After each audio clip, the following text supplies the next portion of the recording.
कल कारगिल विजय के 25 साल पूरे हो रहे हैं और कल मुख्य समारोह इसके लिए मनाया जा रहा है, जिसमें प्रधानमंत्री नरेंद्र मोदी शिरकत करेंगे और शहीदों को श्रद्धांजलि देंगे। इस समारोह में कारगिल शहीदों के परिजन भी बड़ी संख्या में शामिल होने वाले हैं। यहां कारगिल विजय की रजत जयंती समारोह की तैयारियां अंतिम चरण में हैं और कारगिल में टाइगर हिल के लेमोचिन पॉइंट पर पहुंच चुकी है एनडीटीवी की टीम और हमारे डिफेंस एडिटर राजीव रंजन सीधे वहां से जुड़ेंगे टाइगर हिल के लेमोचिन पॉइंट से। तो कारगिल युद्ध के यहाँ पर 25 साल जो है वो पूरे हो रहे हैं और इस मौके पर इस यहाँ पर एक विशेष कार्यक्रम का आयोजन भी किया जा रहा है। राजीव हमारे सहयोगी हमारे साथ हैं। राजीव, इस युद्ध के 25 साल पूरे हो रहे हैं और विजय के 25 साल के मौके पर विशेष कार्यक्रम वहाँ पर है, प्रधानमंत्री को वहाँ पहुँचना है। इस बार क्या कुछ होने वाला है वहाँ? बिल्कुल, प्रधानमंत्री कलगिरी वार मेमोरियल जो द्रास में मौजूद है वहां पहुंचेंगे और जो जवान जो है वीर गति को प्राप्त हुए हैं, अफसर वीर गति को प्राप्त हुए हैं, हंसते हंसते अपनी जान की कुर्बानी दी है, उनको जो है श्रद्धांजलि देंगे। वीर नारी आएंगे और जहां पर मैं मौजूद हूँ लेमोचिन जो है कुछ सीधे अगर देख रहे हो तो ये वो पहाड़ियाँ है कि जहां आप कह सकते हैं कि 1999 में जो है 25 साल पहले लड़ाई लड़ी गई थी। अगर सामने अगर देखें तो सामने जो बत्रा टॉप कहलाता है और उसके ठीक सामने अगर जाएं तो सीधे अगर देखेंगे तो वो टाइगर हिल्स कहा जाता है। टाइगर हिल्स का नाम अगर करगिल जंग की बात करते हैं तो टाइगर हिल्स के नाम लेते हैं। फिर अगर एक थ्री पिंपल्स जो है, थ्री पिंपल्स में एक पिंपल्स की तरह तीन आपको चोटी नजर आ रही होगी, तो ये वो जगह है कि जहाँ लड़ाई हुई थी। तोलोलिंग के बाद जो है गन हिल्स वो आपको नजर आएगा वो चोटी। और इसके बाद लास्ट अगर बात करें तो इधर आप देखें बाएं तरफ आप देखें तो तोलोलिंग की पहाड़ी है। तोलोलिंग की पहाड़ी वो जगह है जहां भारतीय सेना को पहली बार जीत मिली 1999 की बात कर रहा हूँ। उसके बाद एक भारतीय सेना को भरोसा हुआ कि हम इस जंग में जो है पाकिस्तानी जो रेगुलर आर्मी के ऊपर जो पहाड़ी की चोटी पर कब्जा जमाए हुए उनको मार भगाएंगे। तभी यहाँ अगर इन पहाड़ को अगर देखें तो इससे आप अंदाज़ा लगाइए कि 25 साल पहले जो लड़ाई जो लड़ी गई होगी कितनी मुश्किल भरी लड़ाई होगी। जो सबसे ऊपर आपको पोस्ट जो नज़र आ रहा है, चोटी जो नज़र आ रहा है, उन सारी चोटियों पर जो है पाकिस्तान के जो है सैनिक कब्जा जमाए बैठे थे। और जैसे ही भारतीय सेना को जानकारी लगती है कि पहले शुरुआत में जानकारी ये मिलती है कि 5-6 घुसपैठिए जो है मुजाहिदीन जो है उन चोटियों पर कब्जा किए हुए हैं। और जैसे भारतीय सेना आना शुरू करते हैं और सामने अगर देखिएगा तो यहाँ नेशनल हाईवे पहाड़ के बगल से गुजर रही है और नेशनल हाईवे पर वहाँ टारगेट कर रहे थे। यानी सेना की जो आवाजाही हो रही थी श्रीनगर से, जो यहाँ पर जवान यहाँ पर सैनिक यहाँ पर आते उनको पाकिस्तान अपने तोप से टारगेट कर रहा था। और जैसे भारतीय सेना यहाँ पर आती है तो यहाँ से आने के बाद ऐसा नहीं होता कि आप तुरंत पहाड़ पर चढ़ जाइए। बॉडी जो है, शरीर जो है, उसके लिए अनुकूल होना ज़रूरी होता है। टेम्परेचर की बात है और इन पहाड़ी पर चढ़ना आसान नहीं है। देखने में आपको बहुत आसान नज़र आ रहा होगा लेकिन वाकई में बहुत मुश्किल है। कल शाम से हम यहाँ आए हुए लेकिन हम लोग को भी जो है सांस जो है आप बहुत अच्छी स्थिति में नहीं है, सांस फूल है, बहुत तेज़ी से आप दौड़ नहीं सकते हैं।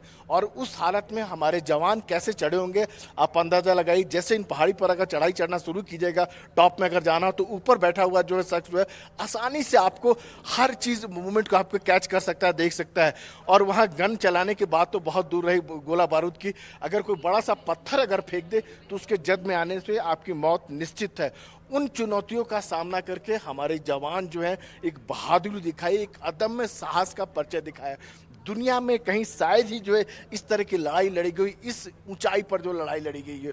और उसके बाद जो भारतीय सेना ने जो जीत हासिल की, पूरी दुनिया को एक मैसेज दिया कि इस हाइट पर, इस ऊंचाई पर लड़ना, जो आपके पास बहुत अच्छे हथियार उस समय नहीं थे, ऐसे संसाधन नहीं थे कि आप पहाड़ों पर जो ऊंची पहाड़ी चोटियों पर जो आप लड़ाई लड़ सके, कपड़े आपके नहीं थे, जूते नहीं थे इस तरह के। और इतना मुश्किल हालात में जो है भारतीय सेना के जवान जो हैं जो, और खास तौर से यंग अफसर की बात करें, उन्होंने अपनी जान की परवाह नहीं की। एक एक अफसर थे जिनके अगर नाम पे कैप्टन राजीव, यही मैं आपसे पूछने वाला था क्योंकि आपका जो विशेष कार्यक्रम है उसमें आपने उस लड़ाई के जो हमारे महान सैनिक रहे हैं उनसे भी बात की है और वो भी हमने देखा है। ये भी आप जरा बताइए कि वो जो करगिल की लड़ाई रही, जो जगह आप दिखा रहे हैं, जाहिर है वहाँ कई किलोमीटर तक आप देख सकते हैं और ऊंचाई पे जब आप होते हैं तो एक फायदा भी रहता है जो भी ऊंचाई पर होता है। इन परिस्थितियों में क्या उस वक्त की मुश्किलें थीं जिनको पार पाकर हमने पाकिस्तान को जो है वो हराया था? उनके अनुभव भी थोड़ा आप समझाइए दर्शकों को, जो हमारे वीर सैनिक रहे जिन्होंने उस लड़ाई में हिस्सा लिया था, जिनसे आपने बात की। देखिए बहुत मुश्किल हालात थे, बहुत सब कुछ एडवर्स था, मतलब के हालात। लेकिन जो सबसे बड़ी चीज तो भारतीय सेना के साथ में एक जज्बा था, जोश था और जीतने की ललक थी, और उसी का नतीजा था कि यहाँ जीत मिली। और खासतौर से युवा अफसर की मैं जो बात बता रहा था, कैप्टन अनुज नैयर, मात्र उनकी उम्र थी 24 साल, उनकी सगाई हो गई थी, 2 महीने बाद शादी होनी थी, लेकिन उसके बाद उन्होंने तय किया कि नहीं, देश के लिए हम शहीद हो जाएंगे और सबसे पहला हम काम करेंगे कि दुश्मन को किसी भी तरह जो पाकिस्तानी बैठे हुए हम उनको पीछे ढकेलेंगे।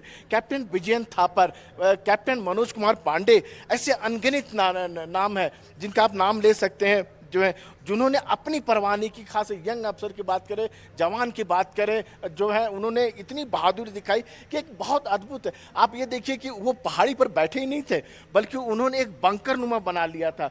बंकर एक संघर्ष जिसको कह सकते हैं कि जैसे एक लोहे का तो नहीं, लेकिन एक पत्थर का बना लिया था, और उसमें आपको उसमें आपको जाना हो और लगातार आपको जो है लड़ाई लड़नी हो, और यह भी देखना हो कि जो ऊपर जो बैठे हुए हैं वो आपको नहीं देखे, ऊपर से उनकी फायरिंग आ रही, उसके जद में जाकर वहां पहुंचकर जो है फायरिंग करना, और केवल फायरिंग से नहीं बल्कि हाथम ये गुत्तम बुत्था की भी लड़ाई में पाकिस्तानियों को जो है भारतीय सेना ने चित कर दिखाया।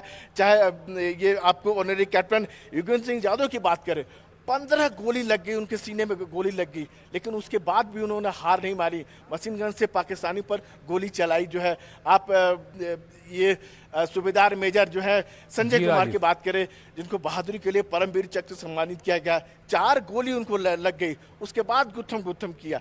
तो ये इस हालात में वहां तक जाने में ही आपके हौसला जो खराब है। हम और आप, आम जैसा आम आदमी पहाड़ी पर नहीं चढ़ सकते, ऊपर नहीं जा सकते, और वहां जाके लड़ना एक अपने आप में कितना चुनौती है, बस आप अंदाजा लगा सकते हैं। देखने में आपको बहुत आसान जरूर लग रहा होगा, पहाड़ी आपको देखने में बहुत अच्छा लग रहा होगा, लड़ाई आसान नहीं होती है, और जब ऐसी परिस्थितियों में लड़ाई हो तो वो कितना तो मुश्किल होती है उसको समझ सकते हैं लोग। और इस मुश्किल परिस्थितियों में भी हमने दुश्मन को माकूल जवाब दिया था, और कारगिल विजय के 25 साल जो है वो अब पूरे हो रहे हैं। तो यहाँ पर विजय दिवस के तौर पर इस दिन को जो है वो मनाया जाता है, और प्रधानमंत्री खुद इस मौके पर वहां पर मौजूद रहेंगे। शुक्रिया राजीव आपका इस सब जानकारी के लिए।